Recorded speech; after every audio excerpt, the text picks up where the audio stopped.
teman-teman semuanya, perkenalkan nama saya Jelita Leoni Wahongan dengan NIM 200611023332. Saat ini saya akan membawakan materi mengenai perencanaan dan perencanaan sistem manufaktur yang berperan dalam mengimplementasikan rancangan dalam suatu industri dan operasional dan perawatan sistem operasi. Dosen pengampu oleh Dr. Magdalena Wulur, Sarjana Ekonomi, Magister Manajemen. Nah teman-teman, sebelum kita masuk kepada materi, sebelumnya kita harus memahami dulu proses dari perancangan sistem manufaktur itu. Nah kalau di sini ada tahapan yang pertama, itu ada tahapan awal. Nah pada tahapan ini sebuah perusahaan manufaktur itu sudah harus menentukan desain awal produk. Nah maksudnya kayak desainnya produk itu akan seperti apa, itu akan dibicarakan di dalam perencanaan ini, proses perencanaan ini. Kemudian yang kedua itu ada pemilihan produk dari desain yang sudah dikemukakan tadi kan. Nah pada tahapan ini perusahaan manufaktur sudah dapat menentukan desain dari suatu produk berupa gambaran dari produk tersebut, misalnya warnanya, ukurannya, terus yang lainnya secara tepat juga. Kemudian tahapan yang ketiga adalah cara pembuatannya. Nah pada tahapan ini perusahaan sudah harus menentukan proses pembuatan suatu produk, tempat untuk bekerja yang tepat, dan segala macam peralatan yang dibutuhkan untuk menghasilkan produk tersebut, teman-teman. Kemudian tahap yang keempat yaitu tahap pembuatannya, yaitu perusahaan mulai memproduksi barang yang diinginkan dan memodifikasi lebih lanjut. Nah proses pembuatan barang ini harus disesuaikan dengan desain yang sudah dipilih tadi kan. Nah kemudian memiliki kualitas yang baik juga dan peralatan mesin yang tersedia gitu. Kemudian di dalam tahapan ini terkadang hasil yang diinginkan sedikit berbeda dengan apa yang sudah direncanakan sebelumnya. Namun hal tersebut bukan menjadi masalah besar jika tidak menyimpang terlalu jauh dari apa yang sudah ditetapkan di awal, teman-teman.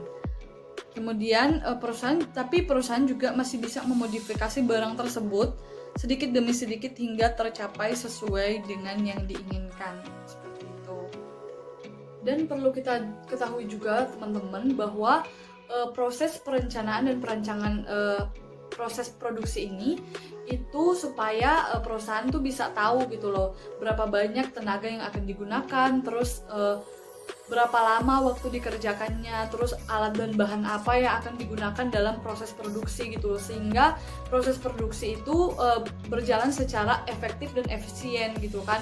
Terus juga bisa ketika kita udah tahu mengenai itu semua, juga bisa meminimalisir resiko atau masalah-masalah yang akan terjadi seperti itu. Sehingga nih teman-teman, peran daripada perencanaan dan perancangan sistem manufaktur dalam mengimplementasikan rancangan dalam suatu industri itu adalah sebagai media agar supaya perusahaan tuh bisa mendiskusikan, kayak bisa merencanakan, bisa mengetahui nanti kedepannya akan seperti apa, dan juga rancangan yang sudah direncanakan oleh si perusahaan ini itu bisa berjalan dengan baik, dengan yang semestinya, bahkan produk yang nantinya akan dikeluarkan itu merupakan produk yang berkualitas karena sudah melewati tahap-tahap perencanaan dan sebagainya. Dan untuk perawatan sistem operasi, kan dalam perusahaan itu pastinya ada perencanaan kan, seperti yang tadi sudah saya katakan.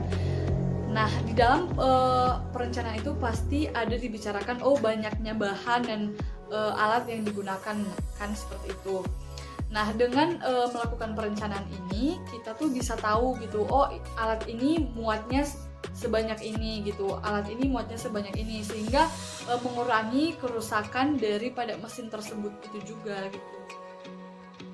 Dan kita juga bisa tahu perawatan apa yang nantinya akan kita berikan kepada mesin itu gitu loh, sehingga perusahaan nggak harus mengeluarkan cost yang lebih karena kerusakan mesin gitu.